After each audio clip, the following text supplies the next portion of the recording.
Hello everybody, it's I, Flamingo Writer here, and welcome to the final Magical Girl podcast video of 2025. Now, before we get started, I will say that this is going to be, like what I said, the last Magical Girl podcast for 2025, and hopefully in 2026, as long as nothing happens or anything like that, I want to do more Magical Girl podcasts next year as well, so keep that in mind for next time. But this is far from the only video I'll be doing for December, so like it or not, I'm gonna be doing a channel recap.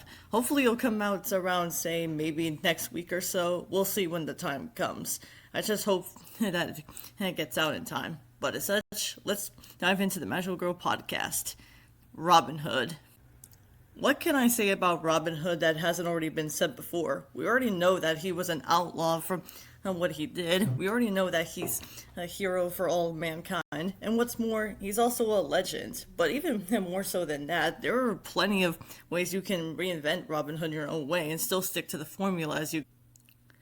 My introduction to Robin Hood would have to be from the 1973 Disney classic movie when I was a kid, and from there I pretty much devoured this hero more than I thought it would have. But he wasn't my only exposure to Robin Hood. There was also the story of Robin Hood, which was, if anything, I did watch a little bit as a kid when I was watching it with my Nana, but that's not to say that I didn't really like it that much, but it's personally because I didn't have a lot of access to it anyways. But from what I've seen of it, it was pretty alright. It wasn't anything I watched, but I will say it was one of those shows I did stick around with at times. But there are times where even then you can also make Robin Hood in your own way by creating your own hero that's inspired by Robin Hood.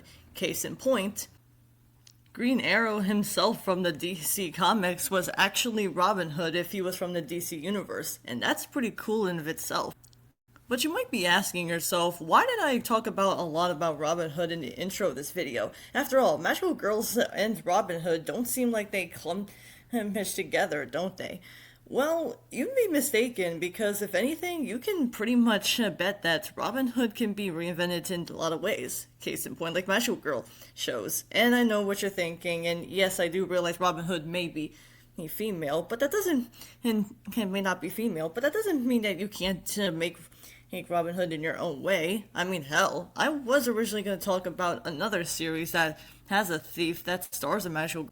Now, originally I was going to talk about Phantom Thief Jean, an Arina Tonomura series that has something to do with a thief, but I really decided to scrap that series until I get into March, considering that the mangaka herself was born in March, and I decided to look at this here series along with another series of Full Moon, so we'll have to wait until the time comes. I know that's a little too much time to wait, but come on, guys, just stay a little patient because I have plenty to say about these two in particular when I get to them. Although, admittedly, I only watched a bit of Phantom Thief Jean, whereas Full Moon I didn't really watch it, but I did hear a lot of good things about it, so we'll have to see when the time.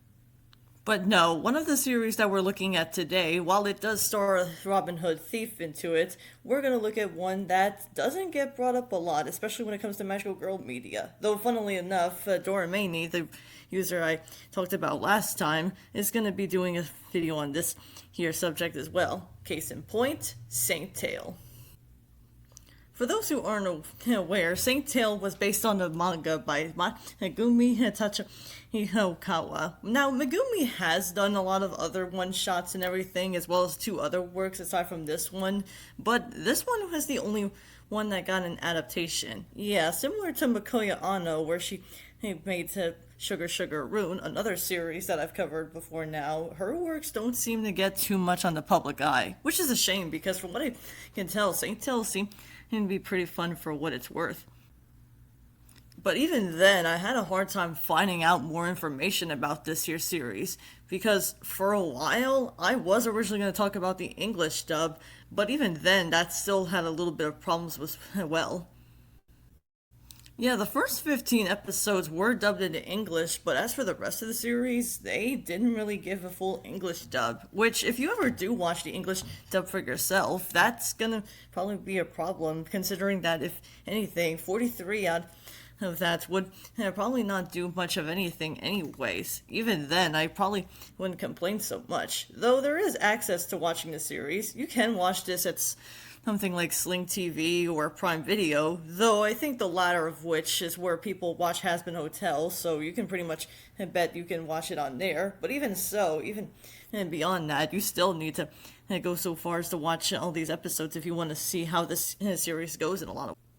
And that would be the end of my story, except Saint Hill is one of those series where, unfortunately, it has an overprotective company. See, it was animated by TMS, and for those who are in my audience are probably familiar with that network, that owned network span as of owned a company, especially with the animation involved. But, well, let's talk about TMS in itself. See, if there's one thing you need to know about TMS Entertainment is that if you ever try to find something around Saint Taylor yourself on YouTube, you're gonna have a hard time finding it, considering that they're not afraid to take down any squeaky clean videos if they were made from that company alone. Case in point, whenever someone does download something like, say, the songs or even something that's remotely related to TMS, they'll basically take it down so no one could get a hold of it. I would tell you more about TMS, but I have covered them before on my Magical Girl podcast. Yeah, the last time I talked about this here series was from Magic Knight Rayearth, and let me tell you, if I did do clips on my channel where I talked about a certain series, I probably wouldn't really last that long, considering that, like I said, they're very overprotective over their work. But there is a good news, bad news situation that we have in our hands when it comes to something like Saint Tail. See, the good news is that you can watch this series on YouTube if you want to, if you're on leisure. The bad news is you're going to have to watch it in Spanish. And even then, you're people who don't speak in Spanish, I probably wouldn't recommend it anyways. Like I said, they only had 15 episodes dubbed into English, and that was about it. Though, admittedly, I'm not sure what the reason was behind it, so your guess is as good as mine. But without further ado, let's dive into the show. It's showtime, and let's see what Saint Tail steals for us as we dive into the series and find out why this show never gets talked about a lot. Our series begins with our main character, Mamie Hanaka, a Catholic schoolgirl who seems to have an ordinary life as an ordinary schoolgirl going to the Catholic school church known as St. Paulia Academy. There she has an ordinary life along with her friends, Sarah, a nun in training, along with the other, there's Ryoko and Kyoko, who seem to have a lot of going for a Sonora school life. However, during the night, she transforms into her alter ego, Saint Tail, a phantom thief who seems to be some sort of Robin Hood thief that steals from stuff. But honestly, she does it for a good cause. See, whenever someone steals something, it's usually because criminals are stealing something from the innocents, and Saint Tail herself, while trying not to show her face in the process in the dark, goes so far as to steal it back so she can give it back to its rightful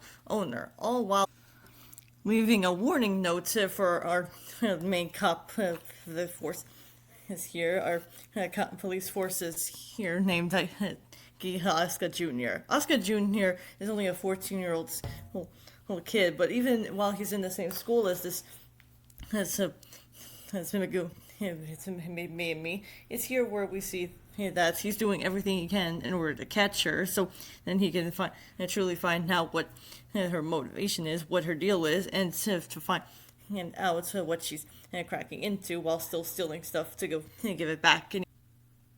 So, like I said, basically what you're getting into is Saint Tail. That's, from what I can tell, it's what Wikipedia describes it. It's Sailor Moon, but with it's meeting Robin Hood. And I have to say, it's really a nice combination when you get right down to it. Yeah, originally I was going to talk about something for Christmas, but if you guys are into something that does truly give worth into the whole whimsical or maybe something like a cozy spirit, Saint Tail might be one of those cases.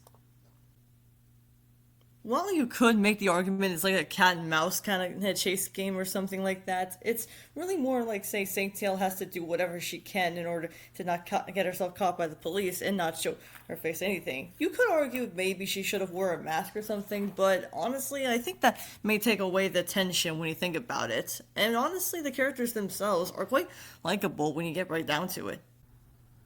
So let's go over the characters, shall we? One of the characters is Mamie, and while it being a main protagonist and everything, unlike a lot of magical girls where they're usually clumsy and have their background behind themselves, we have a little more to say that Mamie is not like those magical girls. She's not clumsy, even though she does her best to do whatever she can to and make herself not get caught or anything. But even as thieves go, she's willing to do whatever she can to get back the item so it can get back to its own rightful owner. She can be a short-tempered at times, but despite all of that, she's pretty likable in her own way. And honestly, it's hard not to like her, even when you try to know what's rooting for and Elf. And when it gets right down to it, she does seem like the kind of person who, while she is willing to do whatever is faced, she still prays to make sure that she doesn't seem like she's doing it as a little fluke or anything. Yeah, one thing you need to know about this series is that they do bring up God. I did say that she's a Catholic schoolgirl, so I'm guessing Japan has their ways of looking at Catholicism. I really wouldn't know. Because this is one of those cases where they don't really bring God into something like, say, that's the main focus. But if you know anything about Robin Hood, you do realize that there's a little bit of something like that in there. Unless it's just me, because I haven't seen enough Robin Hood adaptations, but I have seen enough of the Disney movies, so at least that's something, I guess. But even when she ducks herself as Saint Tail, she usually comes up with any kind of magic trick. Usually these tricks come up from her father. Yeah, whenever you watch the series for yourself, one thing you need to know is that her father usually shows a magic trick in almost every episode. Yeah, I say almost, because near the end of the series, he doesn't tend to appear in every time along with her mother. But even with that said, her parents do stick around for some time. But even when it comes right down to it, I do like what kind of tricks that the father comes up with her sleeve, and she uses that to her own advance. Yeah, unlike a lot of magical girl shows I have covered so far, this is one case where the magical girl doesn't really have anything like, say, magical supernatural powers or anything. They're just magic tricks that she uses in order to trick them. Magic tricks and Robin Hood. I'd buy it. And yeah, she does usually use her own hat to pop up whatever she has, along with whatever she can come up with. So that's something. Along with her staff, which is really a Ruby staff, but other than that, she does do whatever she can in order to use it to fool the police and to do whatever it can. It's quite clever, and I really do commend them for that. Speaking of police force, I think I should probably mention Asuka Jr. while I'm still at it. Now, unlike a lot of her boyfriends I've seen in the Magical Girls series, this is one case where you actually do want to see Asuka Jr. succeed, even if you do think he should really fail. But over time, he starts to have some sort of feelings for her Mei and me, even if they both don't want to outright admit it. Now, I would say this is basically what I think of Rumiko Takahashi in some ways, but unlike a lot of those their series, I think this one would be an exception where it's not dragging on for too long. I'm not against Rumiko Takahashi dragging her series for too long, but sometimes even I have to take a break every now and then. But when it comes to Asuka Jr.'s character, despite being the son of the police officer himself, he's still determined, and while he does have his stubborn moments and say about what girls and all that stuff, that's not to say he doesn't like girls or he's sexist or anything. He just doesn't know how to talk to them and such. And even if he does butt heads with Mei and me, he does seem likable in his own way, even if you don't want him to succeed. But still in all, it's really to see what it is. You know, fun fact, what if when I was trying to do a video of this, somehow they said that Asuka is the worst boyfriend out there for magical girls, and I honestly don't understand that. Maybe it's because of his stubbornness or determination, but once again, I don't see that as a problem as long as they actually have something to go with those traits. So I have no idea what they were trying to say. Maybe it's because of how they butt heads with each other. I don't know, but not. Nonetheless, I still enjoy Asuka's character, even if he can be a bit much at times. But later on in the series, near the end of it, he does seem like he's going for all time when he realizes that maybe he does care for Mamie, he just didn't realize it until now. And the relationship between these two is really well paced, so you don't have to worry about it being too rushed nor too slow, unless of something else, but we'll get to that when we get to my criticism. And I said there's also Sada, and yeah, I have to say, Sada herself is pretty much a likable character. At first glance, you could argue she could be a plot device or something, because she's always at the church in her nun and uniform, so she can get some answers of what's wrong with the people when they pray in the chapel to see hey, what's been stolen and everything. But she's not really like that in anything like that. She's really known to have more than just going for it. She's really cautious and very soft spoken and everything. But even with that said, she does care about me as well as being Saint Tail. Anyways, oh, and speaking of which, yeah, one thing I should point out to you guys is that unlike a lot of these here shows I've covered so far when it comes to my podcast, I think Sada is the one of those cases where this is one of the exceptions where she's the only one who knows about Saint Tail's secret identity and really has to make sure God and others don't try to really spill out her identity. Otherwise, Saint Tail won't exist anymore. But even with that said, I do like how she looks in her nun outfit. It looks really nice on her part. And I have to say, despite what you may think, that's kind of rare to see a nun in something like this year her setting, considering that you don't see a lot of them in a lot of places. Maybe there are nun characters in other shows aside from Magical Girl. I wouldn't know, considering that I still have a lot to watch on as is. Like I said, I'm slow with life. But even beyond that, I still enjoy Sada's character. And yeah, she is very protected and everything, but even beyond that, she doesn't really stay a nun all the time. Sometimes she has to disguise herself as Mei and me, so that way they won't know the identity and what's born and all that stuff. But even with that in mind, she does do whatever she can to help out, and I do admire that.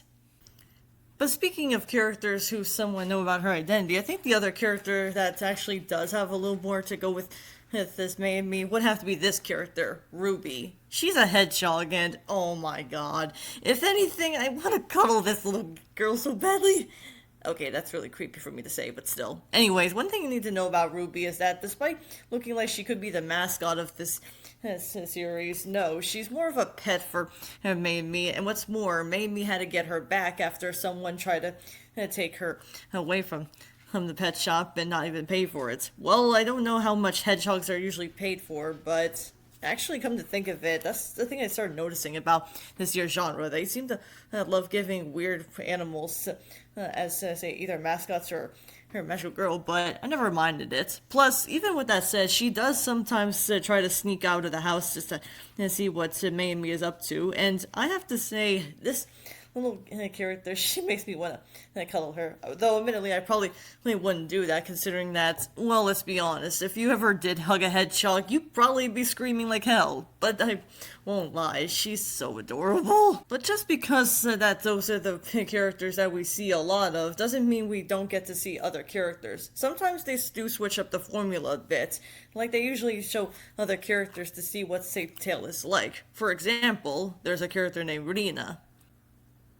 Now, when I first saw Rina, I thought at first she was going to be the competitor for Asuka, and what's more, Mei and me has to do whatever she can in order to win Asuka and everything, but thankfully this love triangle doesn't overstay too much of its welcome, otherwise it would get old pretty fast. But when you look at it, Rina is determined to become a police officer, and what's more, she's the daughter of the mayor who gave the badge to Asuka, so they can try to do whatever they can to catch the Saint Tail in the investigation. Unfortunately, while it seems like she would be there for a long time, she's only in it for a few episodes. Well, she does come back and say on occasion. That doesn't mean that she's a hated character or anything. She's just really determined to get Saint Tail as well. But even with that said, she's not afraid to go all googly and gushy sometimes when it comes to Asuka in some regard. I have to say, I kind of felt bad that we didn't really get to see her help out in more cases, but that would probably get tiresome pretty fast, so I guess that's probably why they did it. Maybe she helped out more in the manga, but I wouldn't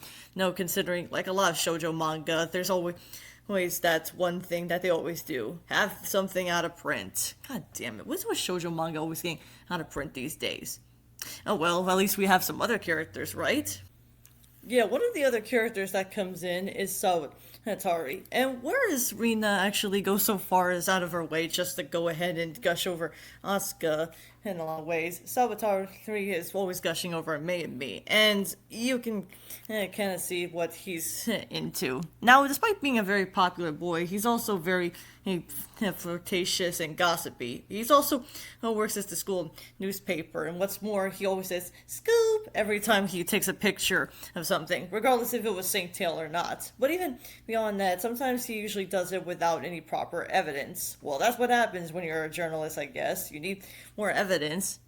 Hey, don't look at me like that. You know what's it like when you have to do something as a writer. Even with that said, however, I kind of do like his character, even if, yeah, he doesn't just stick with me. Later on, he just tries to go after Seda in some ways. But I'm sorry to say this with Sawatari, but when Seda becomes a nun, she can't be with you. I hope you realize that, but I really don't want to spoil too much of the finale, or maybe I piss someone off, but that's beside the point. We also get to see both with Mei and Mi's parents, and yeah, let's start off with the mother first. Now, when it comes right down to it, you might be asking yourself, where does Saint Tail get her stealing techniques from? But aside from the magic tricks, I'd have to say, I think from her mother's side, she may have gotten some of that anyways. But keep this in mind: her parents have no idea that she's Saint Tail, and what's more, I think it has to boil down to what happened to Amy. Amy herself is, well, she was, it was just like what Amy is, a thief who stole from something, but unlike Saint Tail, who's doing it just to give it back to the innocents, Amy basically does it because she was just one of those characters who just didn't care who it belonged to, even going so far as to hurt her leg, and she couldn't even do it no more, right when she stumbled into her husband. Shinichiro. Okay, they're not really husband and wife just yet, but back then, when he was living in an apartment, Shinichiro would always do some magic tricks, and he would also do some thing in order to do a show. They don't really show him in a actual stage performance or anything in the series, which I find kind of disappointing because I would love to see what would happen if they did that. But considering that you already know their magic tricks, we already see what they're like in full blast. He usually does this to have a warm up to Mamie and as well as Amy as well. But even with that said, I do like how they do this. Like, there are so many magic tricks in this show that really got me intrigued, and I'm just here saying I wish I learned magic tricks. Seriously, if I tried magic tricks, I'd probably be sucking at it anyways. Yeah, I'm not good with magic tricks, so don't ask about that anyways. But anyway, you look at it, I do like these two characters. And what's more, you do get the sense of they really do care about each other at the end. Even if there are times where Amy can be a bit short-tempered, which I'm guessing that's where Amy got her temper, but still. Alright, so we talked about the characters and we talked about what happens in the show before that. So let's talk about the animation. So this is from TMS Entertainment, so it's no surprise that the animation, while back then they may have cut corners and every now and then, and what's more, they usually put the characters in some chibi style every now and then. I won't say it doesn't look all that bad, even if they do go off model at times, but keep in mind, they were known for a lot of stuff. Way too many for me to name as is. But even if I could name them all at the top of my head, I probably would stretch this video out too long as it is, and I don't want to do that. But the animation itself is pretty well done, even if some people said the character designs could be improved on some cases. I'm not so sure what they can do, but if this were made today, maybe they would do something about it. I wouldn't know. But considering TMS is very overprotective of their works, maybe there are times where they'll probably say, fuck it, you're not getting any of the rights.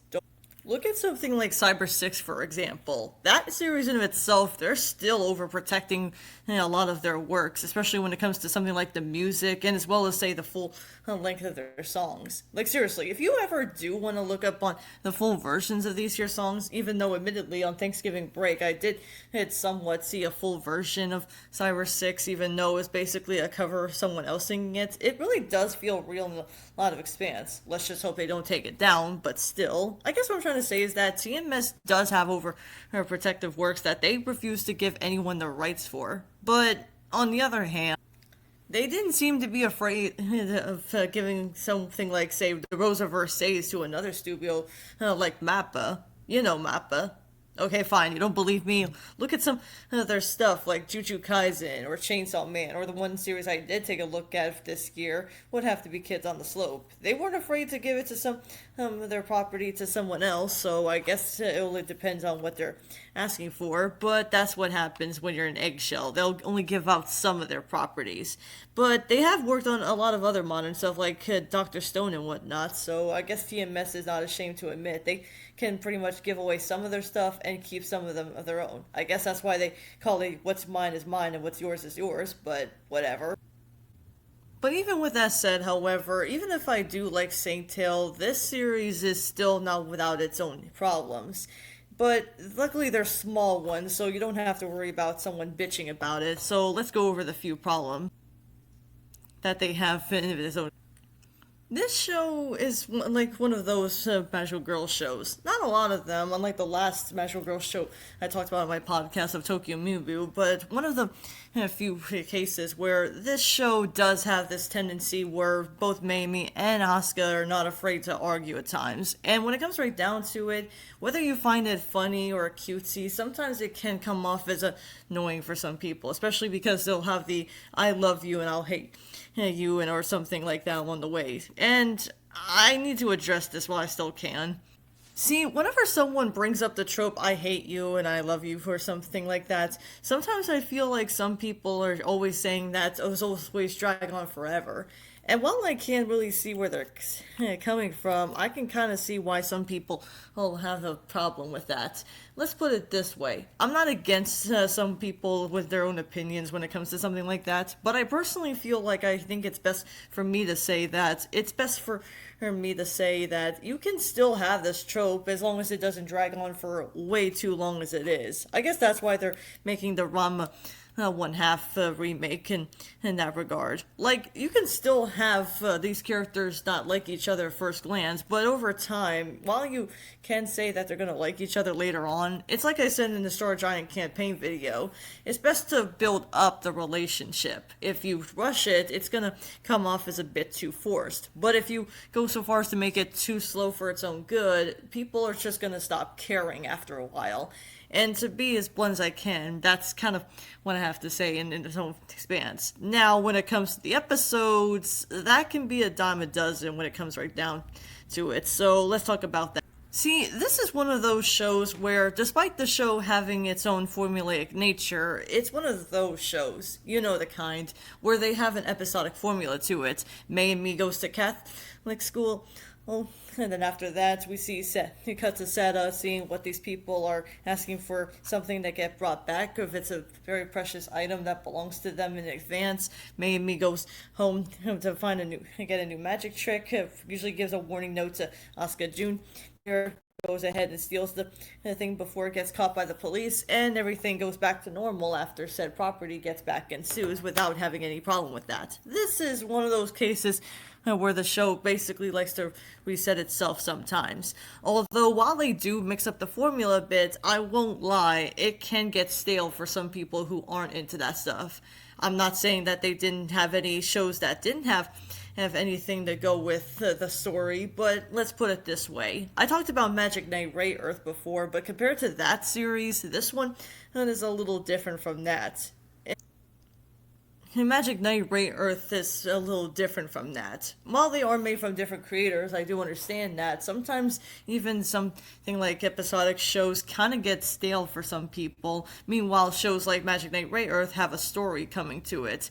But I'm not saying that you can't have either or. I'm just saying for those who are into something like that anyways. Because let's get this out while we still can. I'm not saying Magic Knight Rayearth is the superior show compared to Saint Tail. What I'm saying is that they both have their own ways of looking at a story when you get right down to it. And when it comes to the story, I have to say Magic Knight Rayearth did feel like it was a complete story in Season 1, but Season 2 is where they decided to uplift a little bit of things later on. I'm not saying those things were necessarily bad, but it's basically best to say that they really went so far out of their way just to go so far to think that, hey, we might as well make a story and have one that's episodic. You can do this if you want to, but it really depends on what you're looking for. So if you're into episodic shows, Saint Tail is one of those shows, but if you're into Magic Knight Rayearth that has a story, then you can pretty much follow that. Not to say those are the only two options, but I'm just giving you some sort of 90s appeal about what they were like back then. But speaking of episodic formula to it, I think it's only fitting if I talk about the bad guys of this year's series. Not necessarily all of them, but basically the last two we got from the three-parter, if anything from the finale. I'm not going to spoil anything, but can we just talk about them for just a quick moment? One of the villains, named Rosemary, along Maju, and if we go, there's no surprise that they actually seem like bad guys, especially when you get right down to it. They seem like kind of rivals for Saint Tail, but I personally feel pretty bad they haven't been introduced until almost the end of the series. No joke, only 3 episodes away from the finale, we finally get our main antagonists after that. I will say some people think that over her saying your antagonist is something you probably shouldn't do, but come on now. I personally would have liked it if they did some foreshadowing or something, but unlike the backstory we never got for Saint Tail of what made May and me became Saint Tail, we never really get to see these 3 until almost near the end of the series, which, while I guess you could argue they didn't want to overstay its welcome, or maybe throw a backstory in the somewhere, if not the beginning, maybe the middle. But I thought it would be nice if we did get a little more about these two a little sooner, so we can at least see some kind of bit. Though, admittedly, maybe that would get tired afterwards. But you weren't afraid to show different formulas every now and then, so I guess it was a little too late for some people to even care after that, even if they did watch this tier series. Not to say Saint Tail was a bad show or anything like that. It's just one of those cases where I feel pretty bad we never get to see any of those two villains until near the end. Because, let's be honest, I'm sure if the series had lasted a little longer, then maybe some people would still care, maybe some wouldn't, I wouldn't know. But it did stick with some people. And I say that because, well, get this. Okay, I'm gonna be a little level with you guys. This series that I was gonna talk about was not supposed to come out from this month in December. Yeah, the video you're watching right now, originally I was going to save it for something around September when I was done with Wedding Peach, but considering it was already the end of September and I didn't want to start a series that was going into October when I had other plans, I didn't want to do it like that. Saint Tail is just one of those shows where I kept holding back a little bit more than I should have. And I shouldn't be doing that, but, well, when you have a busy schedule, I guess that's what happens when you're doing something in the like. Overall, I think what I have to say about Saint Tail is that I felt pretty bad for not watching this year sooner. Especially because, like I said, I didn't grow up with all the magical girl shows. But speaking of which, I think it's only fitting if I do have to answer the question I did ask earlier. Why don't people remember Saint Tail that much? After all, it seems like some people grew up with it, and what's more, it's like a decent series for what it's worth. Well, I have a theory why not a lot of people talk about it. It's either because it's one of those shows that seemed overlooked around the 90s, or it just never grew popular around where I'm from. I mean, they did have it in Spanish in Latin America, so I guess they had an audience there like they did with Correcto Yui, but this is one of those cases where Saint Tail in of itself is one of those series, you know the kind, where it did have promising in the West, but not a lot of people care to see it, or even if they did, they didn't get full access to it. Like I said, only 15 out of the 43 episodes have been dubbed into English, but the rest haven't. But speaking of voice actors, I feel pretty bad. This is yet again another one of those series where the Seiyu has passed away. And I'm not saying this as in it's me saying that to be a bitch or anything. I'm saying this because I feel pretty bad. This is yet again one of those cases where another her voice actress, or in this case Seiyu, has passed away on us. No joke. In August 20 25 of this year, or August 13th of 2025 of this year, we lost our Seiyu Tomo Hata, also known as Tomo Sakurai, who was known for being both a voice actress, a singer, and a part of idol trio from Lemon Angel. I would tell you more about her, but really the closest thing I could say is that this is the only thing I've seen her in, and what's more, I really can't express how much I feel pretty bad. The reason I say this is because, in case you guys don't know, this year she died in 25 of August of this year due to pancreatic cancer from age 53. And it's pretty sad that it has to be the way it has to be. I don't normally want to talk about too many voice actors in the like, with some notable exceptions, but if it's something that I need to bring up, I might as well bring it up while I still can. And again, I feel pretty bad that I don't really get to talk about a lot of this stuff behind the scenes, however, if it's something very important. Like what I did with Tokyo Mew Mew, the Revolution Girl Utena, and you guessed it, Pataliro, where there are voice actors out there that had passed on and everything. You know, the more I look into this, the more I start realizing that's kind of the problem I have with myself. I guess it goes without saying, I really am slow with a lot of things. I really do apologize if that's how it is at times, but when you get right down to it, when you have a busy life and the schedule and everything, you try everything you can in order to make up for it. But I guess that's why I make my Magical Girl podcast, to see what shows I've been missing out on and see what that I have. And when it gets right down to it, Saint Tail is one of those overlooked gems that I really feel like needs to be talked about that often. Though, funnily enough, like I said in the beginning, Dora Maney is going to do a video on this, so maybe she'll go more in depth with it, more than I could have. But beyond that, I don't really know what else to say beyond watch Saint Tail for yourself and see what happens. Like I said, it's streaming on Sling TV and Prime Video, so let's see how that goes. Other than that, I don't really have that much to say other than it's really a nice show while it lasted. I'm not going to look at any Magical Girl shows for her this month, but I will watch one that will be prepared for January. But as for next week, oh my god, I can't believe we're still here. I guess the full version is that next week we're going to be doing a channel recap about 2025. Yeah, hopefully this will make up for all of the stuff that I had to, but anyway, you look at it, I thank you all so much for watching. I'll see you all next time, and as always, stay flamingotastic. I'll see you all around.